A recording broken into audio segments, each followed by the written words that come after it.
Chers frères et sœurs dans le Christ, mes salutations fraternelles vous sont adressées. En ce mercredi de la 3e semaine du temps ordinaire, vous êtes avec l'abbé Louis Mbazumutima pour la méditation de la parole que l'Église nous a préparée en ce jour. Nous trouvons les références de lecture d'aujourd'hui dans les passages suivants. La première lecture est tirée de la lettre aux Hébreux, chapitre 10, premier verset jusqu'au verset 18, avec le psaume 109. L'évangile est tiré de l'évangile selon saint Marc, chapitre 4, premier verset jusqu'au verset 20.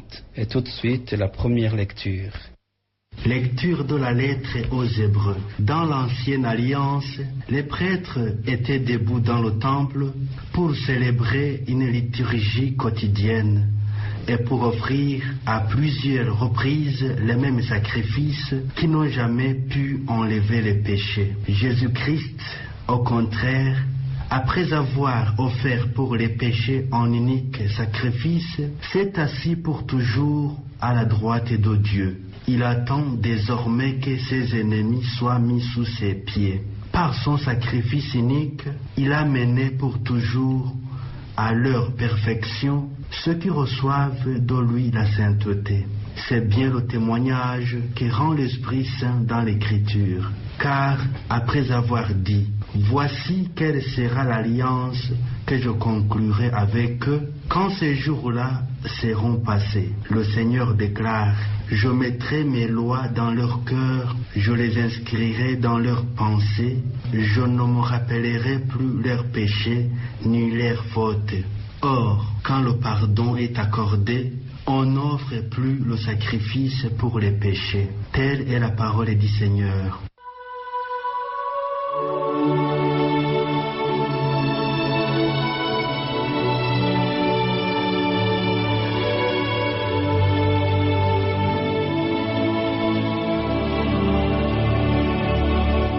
Tu es prêtre à jamais, Christ est Seigneur. Tu es prêtre à jamais, Christ est Seigneur. Oracle du Seigneur à mon Seigneur, siège à ma droite, et je ferai de tes ennemis le marchepied de ton trône. Tu es prêtre à jamais, Christ est Seigneur.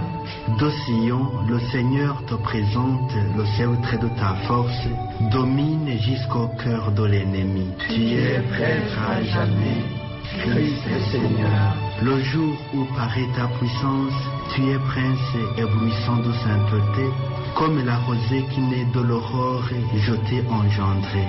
Tu es prêtre à jamais, Christ est Seigneur. Le Seigneur l'a juré dans un serment irrévocable, tu es prêtre à jamais selon l'ordre du roi Melchisédek. Tu es prêtre à jamais, Christ est Seigneur.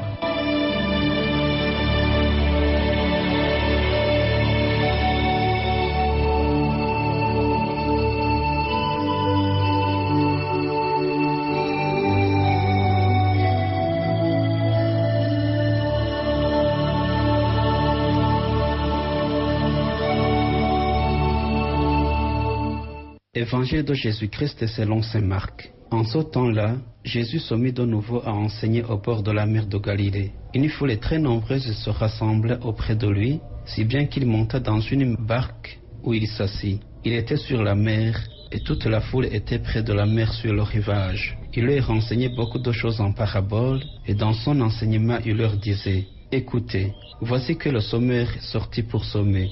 Comme il sommait, du grain est tombé au bord du chemin. Les oiseaux sont venus et ils ont tout mangé. Du grain est tombé aussi sur du sol pierreux, où il n'avait pas beaucoup de terre. Il a levé aussitôt, parce que la terre était peu profonde. Et lorsque le soleil s'est levé, ce grain a brûlé, et faute de racines, il a séché. Du grain est tombé aussi dans les ronces. Les ronces ont poussé, l'ont étouffé, et il n'a pas donné du fruit. Mais d'autres grains sont tombés dans la bonne terre.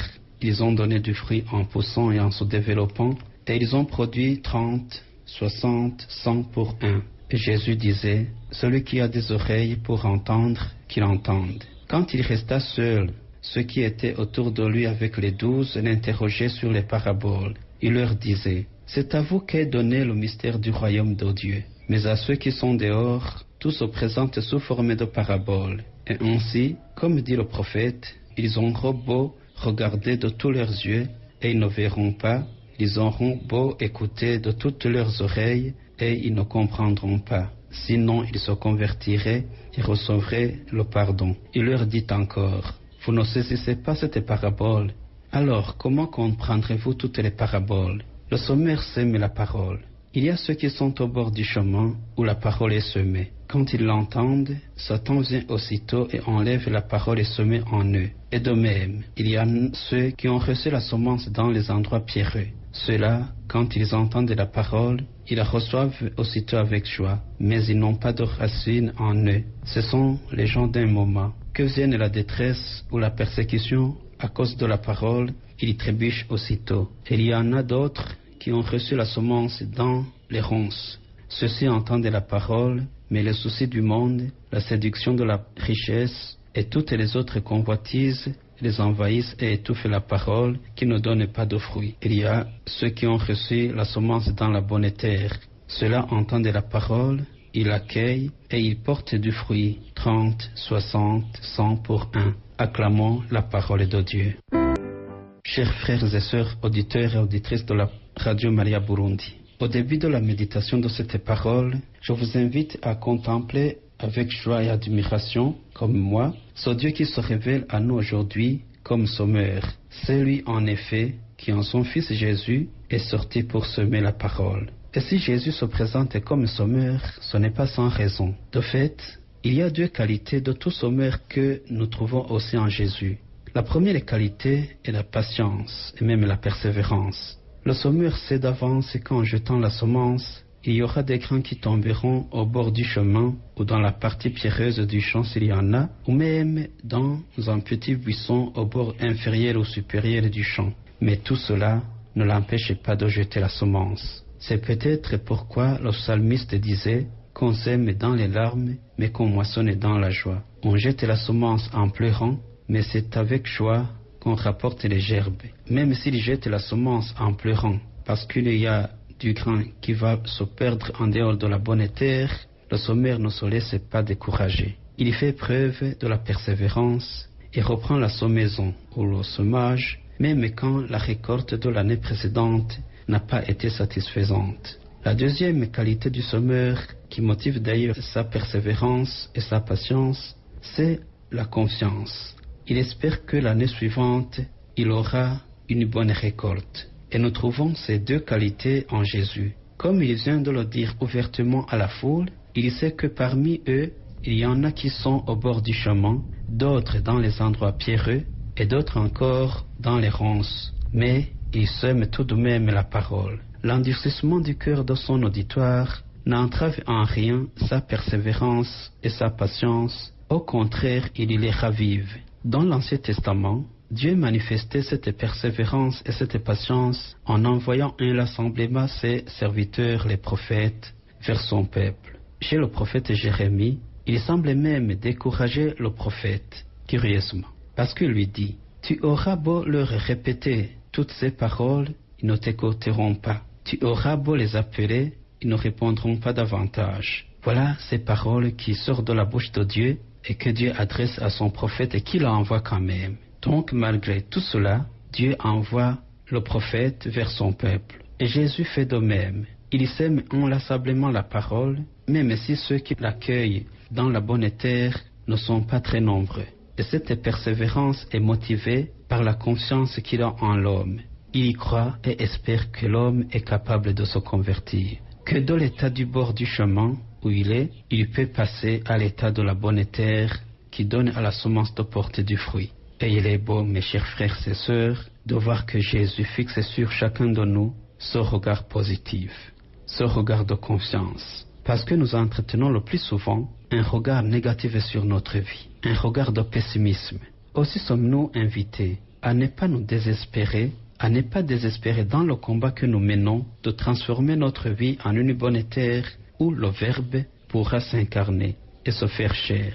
Dans cette parabole, il y a une certaine gradation quand on passe d'une catégorie de ceux qui accueillent la semence à une autre. En s'adressant ainsi à la foule, Jésus veut inviter chacun à réfléchir et voir dans quelle catégorie il se range. Catégorie du bord du chemin, où il n'y a aucun grain de la parole qui reste, tout est picoré par les oiseaux. Ou catégorie des endroits pierreux, où quand même la semence pousse, mais n'a pas de racines. Ou la catégorie des ronces, où la semence pousse, mais est étouffée par les ronces. Ou êtes-vous dans la catégorie de la bonne terre? Mettons-nous alors, chers frères, chères sœurs, à l'école de Marie, la Vierge Immaculée. Elle est le modèle du cœur qui écoute. Laissons-nous former par elle pour que les oiseaux ne picorent plus la semence jetée en nous en profitant de notre distraction ou de notre désintéressement à la proclamation de la parole. Et gardons à l'esprit cette parole que je tiens de quelqu'un que j'ignore. Les oreilles qui écoutent sont plus importantes que la bouche qui parle. C'est pourquoi Dieu nous a fait 2 oreilles et une seule bouche. Ainsi, chers frères et sœurs, quand nous nous présentons devant Dieu, disposons notre cœur à l'écouter. Et pas seulement notre bouche à lui parler, mais d'abord notre cœur à l'écouter. Que Dieu vous bénisse.